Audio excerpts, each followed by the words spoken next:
নমস্কার, নিউজ ভ্যানগার্ডের এক নজরে 25 আপনাদের সকলকে স্বাগত। আমি সুপ্রীতি রয়েছে আপনাদের সঙ্গে। পার্লামেন্টে দাঁড়িয়ে সংবিধান প্রণেতা ডক্টর বি.আর. আম্বেদকর সম্পর্কে কুরুচিকর মন্তব্য করেছেন কেন্দ্রীয় স্বরাষ্ট্রমন্ত্রী অমিত শাহ। এর তীব্র প্রতিবাদ জানিয়ে ত্রিপুরা তপশিলি জাতি সমন্বয় সমিতির প্রতিবাদ সভার আয়োজন। প্যারাডাইস চৌমুহনীতে প্রতিবাদ সভায় উপস্থিত ছিলেন প্রাক্তন সাংসদ শঙ্কর প্রসাদ দত্ত সহ অন্যান্যরা।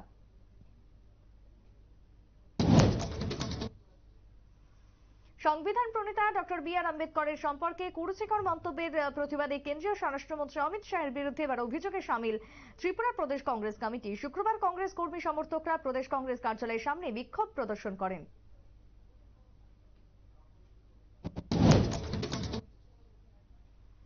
নর্থ ইস্ট কাউন্সিলের গুরুত্বপূর্ণ বৈঠকে রাজ্যে এসে উপস্থিত হলেন এবার একদিকে অমিত শাহ, অন্যদিকে জ্যোতিরাদিত্য সিন্ধিয়া। শনিবার থেকে শুরু হবে দুদিনের এই বৈঠকে যোগ দিতে শনিবার সন্ধ্যায় রাজ্যে এলেন ডোনার মন্ত্রণালয়ের মন্ত্রী জ্যোতিরাদিত্য সিন্ধিয়া। এমবিবি বিমানবন্দরে পা রাখতে তাকে অভিনন্দন জানানো হয় রাজ্য সরকারের তরফে। তিনি জানান, দুদিনের এই বৈঠকে উত্তর পূর্ব ভারতের প্রতিটি রাজ্যের প্রগতি উন্নয়নের বিষয়ে আলোচনা হবে।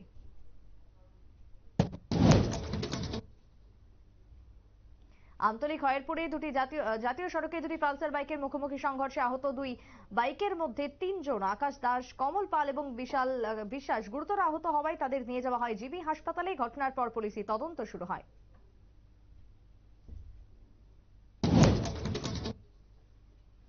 চিত্রকলা ডান্স একাডেমির পক্ষ থেকে শুরু হলো ওডিসি নৃত্য উৎসব। আগরতলা টাউন হলে নৃত্য উৎসবে উদযাপন করেন এনএসএস এর প্রজেক্ট অধিকর্তা সর্বাণী নন্দী। উপস্থিত ছিলেন সংস্কৃতি ব্যক্তিত্ব সুবল ভৌমিক, ঝর্ণা দেববর্মা সহ অন্যান্যরা।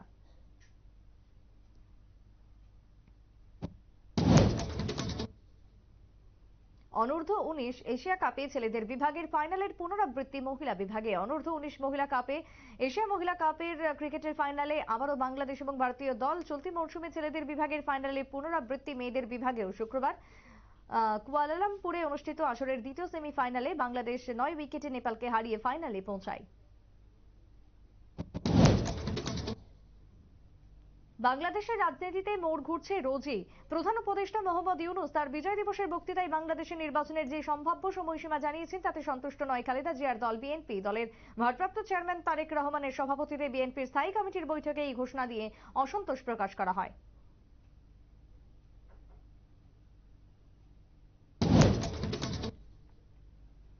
রাজধানীর উত্তরা 12 নম্বর সেক্টরের লাভলিন রেস্টুরেন্টে আগুন 3 ঘন্টা পর নিয়ন্ত্রণে এসেছে। ফায়ার সার্ভিস ও সিভিল ডিফেন্সের 12টি ইউনিটের প্রচেষ্টায় আগুন নিয়ন্ত্রণে আসে। আগুনের তীব্রতা বেড়ে যাওয়ায় 4টি ইউনিট ঘটনাস্থলে পৌঁছায়।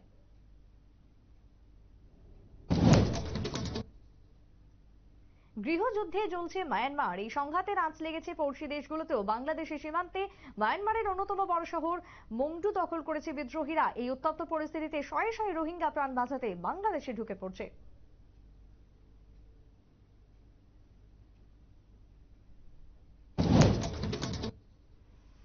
বাবরির মতন ইস্যু আর চাই না। ঘৃণার বশে অন্যের ধর্মকে আক্রমণ কোনোভাবেই সমর্থনযোগ্য নয়। কোনো তথাকথিত ধর্ম নিরপেক্ষ বা উদারপন্থী নেতা নন। এই কথাগুলি বলেছেন সংঘ প্রধান মোহন ভাগবত। পুনেতে বিশ্বগুরু ভারত শীর্ষক এক অনুষ্ঠানে গিয়ে হিন্দু নেতাদের ঘৃণা ছড়ানো বন্ধ নিয়ে এক প্রকার হুঁশিয়ারি দিলেন আরএসএস প্রধান।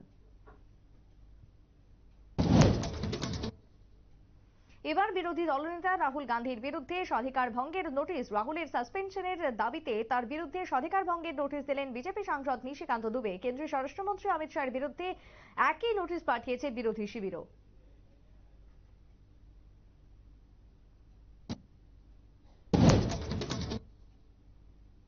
গ্যাস ভর্তি গাড়ির ট্যাঙ্কারে এসে গাড়ির ধাক্কা লাগলো, সেখান থেকে শুরু হলো গ্যাস লিক। কিছুক্ষণের মধ্যেই বিরাট বিস্ফোরণ, দাউ দাউ করে জ্বলে উঠল বিরাট এলাকা। এমনই হাড়হিম করা দৃশ্য ধরা পড়লো জয়পুর পেট্রোল পাম্পের সিসিটিভিতে।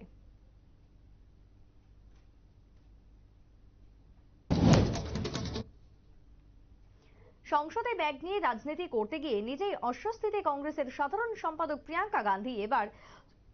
চুরাশির শিখ দাঙ্গার স্মৃতি উস্কে প্রিয়াঙ্কাকে ব্যাগ উপহার দিলেন বিজেপি সাংসদ অপরাজিতা সালিঙ্গি।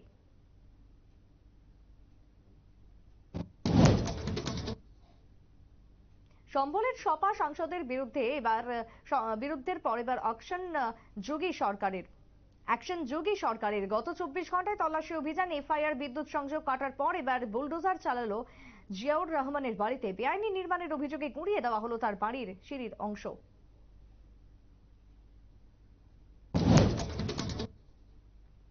আইসিসির চেয়ারম্যানের দায়িত্ব গ্রহণ করেছেন জয় শাহ। সেই জায়গায় বিসিসিআই এর কার্যনির্বাহী সচিব হয়েছেন দেবজিৎ শইকিয়া। তবে পাকাপাকিভাবে নতুন সচিব এখনো নিয়োগ হয়নি। কবে নিয়োগ হবে তা নিয়ে জানিয়ে দেওয়া হবে আগামীর কথা। বোর্ডের বার্ষিক সভা সেপ্টেম্বরে, কিন্তু ততদিন কার্যনির্বাহী হিসেবে দায়িত্ব পালন করতে পারবেন না দেবজিৎ। তাই 2025 সালের 12ই জানুয়ারি বোর্ডের বিশেষ সাধারণ সভার আয়োজন।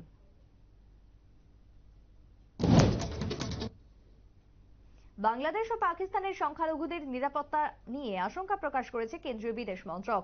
এখনো পর্যন্ত দুই দেশে হিন্দুদের উপর যে অত্যাচারের ঘটনা ঘটেছে তার রিপোর্টও প্রকাশ করে দিল কেন্দ্রীয় মন্ত্রক।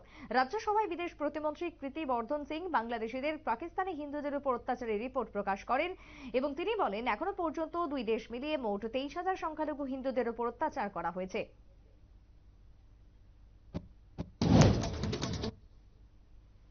ভারত ও বাংলাদেশের বিদ্বেষের আবহে পরিবর্তন আনতে মরিয়া হলো পাকিস্তান। সাম্প্রতিককালে পরিস্থিতিকে কাজে লাগাতে চাইল পাকিস্তান প্রধানমন্ত্রী শাহবাজ শরীফ। মিশরের রাজধানী কায়রোতে দ্বিপাক্ষিক বৈঠক সারলেন বাংলাদেশের প্রধান উপদেষ্টা মোহাম্মদ ইউনূস এবং পাকিস্তানের প্রধানমন্ত্রী শাহবাজ শরীফ।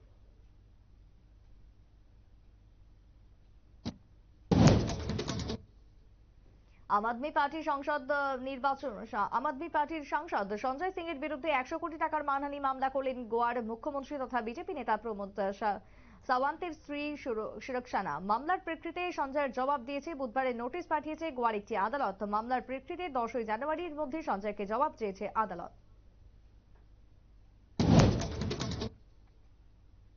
পশ্চিম এশিয়া জুড়ে অশান্তির আবহে বা প্রেক্ষিতে ইরানের সাথে নতুন করে পরমাণু চুক্তি নিয়ে আলোচনায় বসতে চাইল রাষ্ট্রসংঘ। সংস্থার রাজনীতি বিষয়ক বিভাগের প্রধান রোজমেরি ডিকার্লো নিরাপত্তা পরিষদের বৈঠকে বলেন, এই কাজ দ্রুত শেষ করা জরুরি।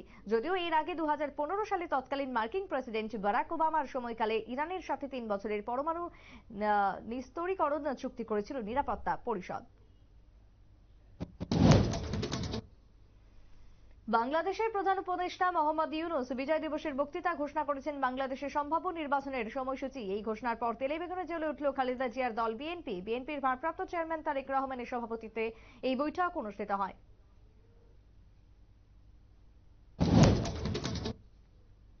রাজস্থানের জয়পুরে মর্মান্তিক পথ দুর্ঘটনায় মৃত্যু হলো 5 জনের। শুক্রবার ভোর 5টা নাগাদ পেট্রোল পাম্পে দাঁড়িয়েছিল সিএনজি ট্রাক। আচমকা দাঁড়িয়ে থাকা ট্রাককে ধাক্কা মারে ট্যাঙ্কার। বিকট শব্দে পেট্রোল পাম্পের আশপাশে দাঁড়িয়ে থাকা গাড়ি জ্বলতে থাকে, লেগে যায় আগুন।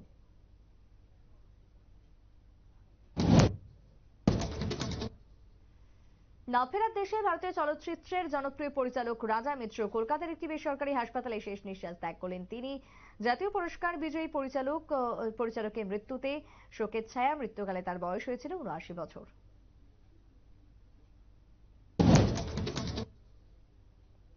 বন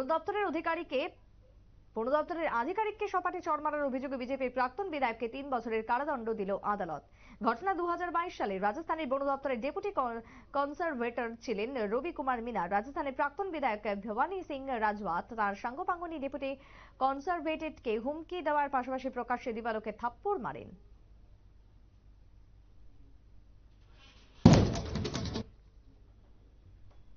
কার্যত নিষ্ফলভাবে শেষ হয়ে গেল সংসদে চলতে থাকা শীতকালীন অধিবেশন।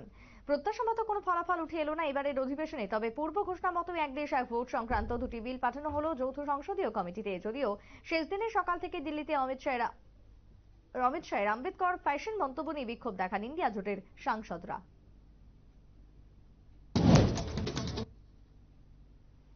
প্রয়াত হলেন হরিয়ানার প্রাক্তন মুখ্যমন্ত্রী ওম প্রকাশ চৌটালা। শুক্রবার সকালে গুরুগ্রামে নিজ বাড়িতে হৃদরোগে আক্রান্ত হয়ে মৃত্যু হলো তার। মৃত্যুকালে তার বয়স হয়েছিল 89 বছর। ইন্ডিয়ান ন্যাশনাল লোকদল আইএনএলডির অন্যতম নেতৃত্ব ছিলেন তিনি। তার মৃত্যুতে গভীর শোক প্রকাশ করেছেন রাষ্ট্রপতি দ্রৌপদী মুর্মু, প্রধানমন্ত্রী নরেন্দ্র মোদী।